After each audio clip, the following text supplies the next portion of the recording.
We are now rolling. What similarities are there between the story of the tobacco industry and the story of cell phones and wireless radiation? Well, it's a very good question because, in fact, in the 1980s, I was at the National Academy of Sciences where there was a debate. Do we have enough evidence, do we have any evidence that exposure to tobacco smoke is harmful to children? After all, they're not smokers. Why should it matter? And at that time, it was a serious scientific debate. Well, I think we face the same situation today with respect to wireless radiation and health, in that there seems to be a debate on the question, but if you look seriously at the data that we now have, there's no debate. We know that cell phone radiation is dangerous. We've known it for years, and some in industry have known it for a lot longer than most of us. So I think that the similarities are that there was a major suppression of science in the tobacco industry in the 1950s through the 1980s, and that only ended with the release of the tobacco papers, which were dropped on the desk of a Professor Stanton Glantz at the University of California, San Francisco, to disclose how much data the industry had for so long on tobacco to show there were dangers. And I think we face a very similar situation today, where some in industry have known for some time that you would never want to have a cell phone directly next to your body, or certainly not use it as a toy for children. Should we assume that all cell phones are properly tested for safety before we're allowed to purchase them, and that if there were any risk to the public from wireless radiation, that we would be told? Unfortunately, no. We know from data that have recently been released from the Chicago Tribune, from the French government, which I'm going to be talking about, we know that when cell phones are tested directly next to the body, they exceed the current radiation limits, which are 23 years old, which do not take into account the fact that cell phone radiation damages sperm, increases the risk of cancer, damages the nervous system. We know all of that. So no, phones are not adequately tested for safety, and I have long said that if phones were a drug, they would be illegal. By that I mean they've never gone through safety testing. We test every drug that we take is tested first in animals and then carefully monitored when people are first exposed. There's no monitoring going on right now for the adverse effects of cell phones.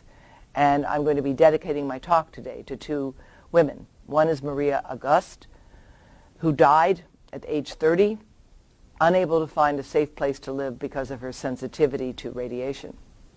The other is Callie Pavano, a young woman who was a runner. She's alive, but barely. She's suffering gravely from cancer that she developed from having kept her laptop right over her left thigh for many, many years. And she first noticed the problem of pain in her thigh because she was a runner. She was a very healthy young woman who had no idea that she was putting microwave radiation into her body. So no, these devices, cell phones as well as laptops, are not tested the way they're used. And in fact, you'll notice they don't call them laptops anymore. They call them tablets because they belong on tables, and they're tested 20 centimeters off of an adult male body. They're never tested for the little children that are using them in schools around the world today. What is 5G? Where is it? How does it affect me and my family? Are there any studies talking about the health effects of it? 5G refers to the next generation of wireless technology. We've had 2G, 3G, 4G. Mostly at this point, it's a marketing device. It's a marketing device. The Australian government has recently issued a notice. There are no instruments for testing the 5G frequencies. 5G refers to the speed at which transmission can take place. So 5G, where it will exist, mostly in football stadiums at this point, can be faster than the other systems. However, in order to bring 5G to you, to your home, it will need to have an antenna with 5G capacity in it that also includes 3G and 4G. So we're taking the signals that have previously been kept generally far away on mountaintops or tall on buildings and bringing them to within a few hundred yards of your home, actually 100 yards or less, perhaps at your bedroom window. And that FCC rules have recently been written to allow that the 5G antennas, which will include 3G and 4G signals in them, can be placed closer to human beings than ever before. They've not been tested for safety. What data we have on them comes very interestingly from studies from a group of researchers affiliated with the Swiss and French national research teams, and they have shown that damage occurs to honeybees from 5G signals. And the higher the frequency of the 5G, the greater the absorption into the body of these honeybees. Honeybees, they're critical for agriculture. Without them, we won't be able to produce food. And they are raising the alarms about this, and these are scientists who have worked with industry for years, who are very concerned about what this might mean. So we do not have standards for what 5G is. We don't have a way to test or monitor it. And we do have some safety data. We know that it can accelerate the growth of bacteria. We know that it can accelerate the growth of viruses. We know that it can accelerate the growth of cancer cells. Now, why would we be exposing ourselves to this in greater amounts without stipulating limitations? Now, we at Environmental Health Trust believe you can have safe G by stipulating that the fiber optic cable that is the backbone for all of these things be wired to and through the premises. Wire to and through the premises, which means if you're a bank, a police or fire department or hospital, and you want the faster speed, you wire it to and into and through your premise. So you can hook up by plugging in, getting a faster speed, which is safer. So it will be faster, safer, and much more secure from hacking. And that's what we think is the way to go for new technology. We're not anti-technology. We just want to make it as safe as possible. And that means that we do not expose billions of children and the rest of us to this untested radiation, that we make 5G wired so that we actually do not need the wireless component. Let me explain, because it gets to be confusing very fast. Phones today, the phone voice part of the phone, is operating on 4G or 4G LTE. That's a frequency of about 2.4 billion cycles a second. 5G will operate at 5 billion up to 100 billion cycles a second. There are no 5G phones. The 5G voice activation in the phone doesn't exist. Phones will always be using 4G LTE for the next 10 years, according to the industry engineers. What 5G does is allows you to download to your wristwatch or your cell phone a movie, a game, or pornography, so that you can get it in seconds as opposed to minutes. That's what it does. It gives you a faster speed for videos and games. It does not give you safer or better voice connection. So to call it a 5G phone is a misnomer. It has 5G capacity for video, for photos, but not for voice. It works in the NFL stadiums now. And if you go to some of these major stadiums, you cannot escape it. But there's no data on its safety, and there's lots of reasons for concern about it, including that raised by Israeli physicists, radiation experts, who say that the capacity of non-ionizing radiation to damage DNA is very much like the capacity of X-rays to damage DNA.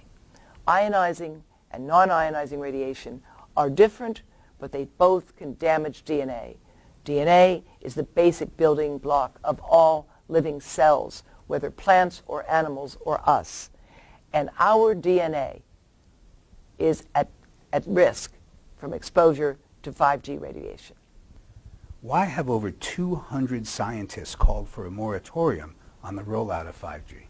Well, I'm one of the 240 scientists that have called for a moratorium on the rollout of 5G because we have concluded that there are not adequate safety data. Look, the question is this. Do you want to take experiments on animals, which we have some of, and regard them as a prediction of human effects in order to prevent human harm? Or do you want to say, wait, we need to prove human harm first if we take that position, we're basically treating ourselves and our children like lab rats in an experiment with no controls. How can individual people do something to stop the rollout of 5G on their own, in their own town, their city, or state? What are 4G and 5G streamlining bills? Unfortunately, at the federal level, a law was passed that basically removes any control from local authorities. The federal government can come in and with the providers say, we want an antenna here and here and here, and you as an individual have no say. What we're doing in Environmental Health Trust now is organizing a major lawsuit against this law. And we have grounds of violation of the Administrative Procedure Act and the National Environmental Policy Act, both of which have been ignored by the FCC when it recently issued a new order saying, we have concluded that despite 23 years of new data on the science, we're not going to change our approach to evaluating wireless radiation for phones or anything else, including, by the way, 5G, which didn't even exist 23 years ago when these standards were set. So we at Environmental Health Trust are organizing a major legal challenge to this, led by senior litigators formerly with the Justice Department, the Department of Energy, and working also with the Natural Resources Defense Council. We are raising, right now, we have to raise $50,000 more, and we're quite optimistic we're going to succeed in doing that at the website ehtrust.org, because we know that that's the only thing we can do right now is to challenge the federal law, which does say you as an individual, you as a town, have no say-so over where the antenna is located, nor how much money you can get for having it posted right on a street lamp or public utility poles. So basically, this law says the industry can come and they can use publicly funded resources, namely telephone poles and utility poles, and they can put the antennas on them, and you don't get any increase in revenue for it beyond $250 a year. Does my local town have the right to say no to 5G, or is it a national thing?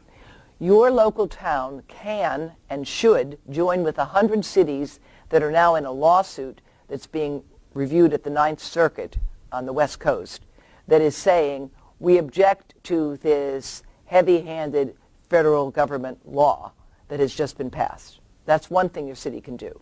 The other thing they can do is they can stipulate that any antenna that is applied, that is built, must be monitored for its emissions. And there's the kicker. There's no known technology for monitoring for this. They haven't even agreed on what the 5G standard is at this point. So they want to build it first and then figure out how it's going to work. And we're going to be the guinea pigs in that experiment.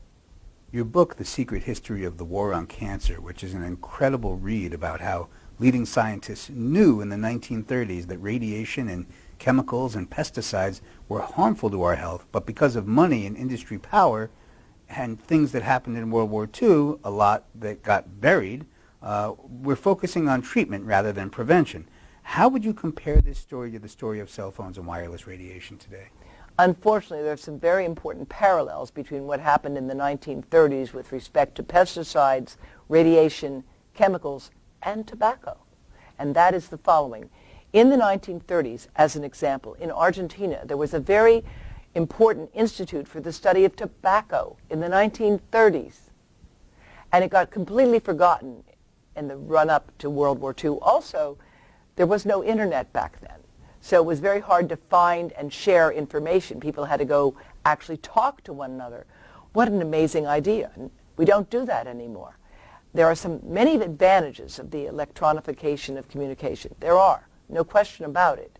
One of the disadvantages, though, is it's rather easy to ignore things. If it doesn't exist on the internet, maybe it's not considered to be real to many people. And so as a consequence, we face a situation where there is the capacity of the large search engines to overlook, shall we say, suppress science that is inconvenient. And we have a lot of inconvenient science here, a lot of inconvenient science showing that there are dangers from wireless radiation. The International Agency for Research on Cancer concluded in 2011, which is almost 10 years ago, that there was enough evidence at that time to say that cell phone radiation was a possible human carcinogen. Since then, a number of scientists associated with the International Agency for Research on Cancer, or scientists like Dr. James Lynn associated with the IEEE, the electrical engineer experts that give advice, have all said, wait a minute, we've got a lot more science now. This is a human carcinogen. Is it accurate that insurance companies have refused to cover mobile operators for years now because of the risk being so high? Can you explain that in more detail? Well, think about what insurance companies do. They're basically handicappers. They look at the risk and they decide, well, we're going to invest in this one because it's very low risk, and we're going to stay away from those. Well, since 1997, some of the participants in Lloyd's of London have refused to cover any health damages from electromagnetic fields since 1997. Most recently, Swiss Re issued a white paper in which they referred to 5G as potentially the next asbestos. They said literally, using a British term, it will be off the leash, meaning out of control. And for that reason, the large telecom companies are all self-insured. And with this multi-trillion-dollar industry, they can afford to be self-insured. There are lawsuits now that will ultimately be won by people who have suffered brain tumors, many of them dead, because of their cell phone use. And even though the industry will have to pay billions, it will not affect them at all. You recently said that the safety standards for our phones today are based on tests that were developed 20 years ago, and that they were developed for military and medical uses for people who didn't speak too much, 6 minutes. Can you explain that in more detail? The standard for testing cell phones today is based on, first, a rather large head of a fellow more than 6 feet tall, weighing well over 200 pounds, who spoke for 6 minutes, and the test was how hot did his brain get during that call. That was the sole test for every one of the world's 7 billion phones in operation today. It still is. Yet we know from the Cleveland Clinic and all infertility clinics for men around the world that the first thing the doctors say to a man who's having trouble getting his wife pregnant is, please take your phone off your body and out of your pocket, because the more time you spend with your phone or other device close to your body, the lower your sperm count is going to be. In Chapter 3 of Disconnect, what did you mean by the war that started it all? Well, the whole development of microwave technology took place in World War II, and it's a good thing for us that it did. Because with microwave, which is allows you at the base of radar, you could detect flying things in the air in time to avoid them. And the magnetron was developed, originally developed in England, but manufactured in the United States, and was transported over to the United States under highly secret circumstances in a boat. Imagine if that boat had been sunk during the war. And once we had the technology to develop the magnetron, that led to the development of radar, and that allowed England to predict and therefore to avoid the German aircraft that were then bombing the hell out of England. Can you sum up in 15 seconds everything we talked about here today? Wireless radiation is bad for your health. We know that now. Some people are very sensitive to it, like Maria August.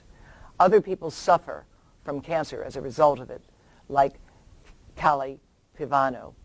We should stop making people into the guinea pigs to prove that it's dangerous and start to pay attention. It's far better to prevent harm than to prove it exists. What's the one thing I must do today? Talk to your children, talk to your family so that they know that a cell phone is a two-way microwave radio. And I believe that we should stop giving phones to children except for emergency uses under limited circumstances. And we need to rethink the way we use wireless radiation in our homes. Wired connections, whether for your laptop or your phone, are always going to be safer and more secure. Use your cell phone like an answering machine.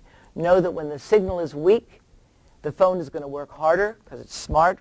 It's going to put more radiation into you and into the environment. And your battery will will drain. So think of it this way. If your battery's draining out faster, it's draining into you. It's a bad circumstance. Phones have changed our lives a lot for the better, but we have to be smart about how we use them. Why did you feel it was important to come here to the Real Truth About Health conference and speak? Because everyone listening to me today is connected to people they care about, because people who pay attention to this meeting are people who already are concerned about their health, and they understand that while there are things you cannot control, you don't get to pick your parents, the majority of our health is determined by the way we interact with the environment, broadly conceived, and this is an avoidable environmental hazard that we need to understand and do something about. For people that want to learn more about your work, where should they go? Please look at our website, ehtrust.org, go to our Facebook page and like us, and follow us on Twitter at SaferPhones, and share information. We've got these safety cards in Spanish and English that warn women not to put phones in their bra. We have information for men as well about how to avoid and why to avoid keeping phones in the pocket, whether they're concerned about pregnancy or simply sexual function. And we've got materials for parents of young children to be shared with their teachers, superintendents, with information from the American Academy of Pediatrics about how to use cell phones always on speaker mode or with a wired headset. And finally, we have new information on 5G and your health and why you need to protect yourself, and why, if you do that, your brain will work better, your mood will be more elevated. Sleep in the dark and understand that you need to protect yourself and you need to practice safe tech.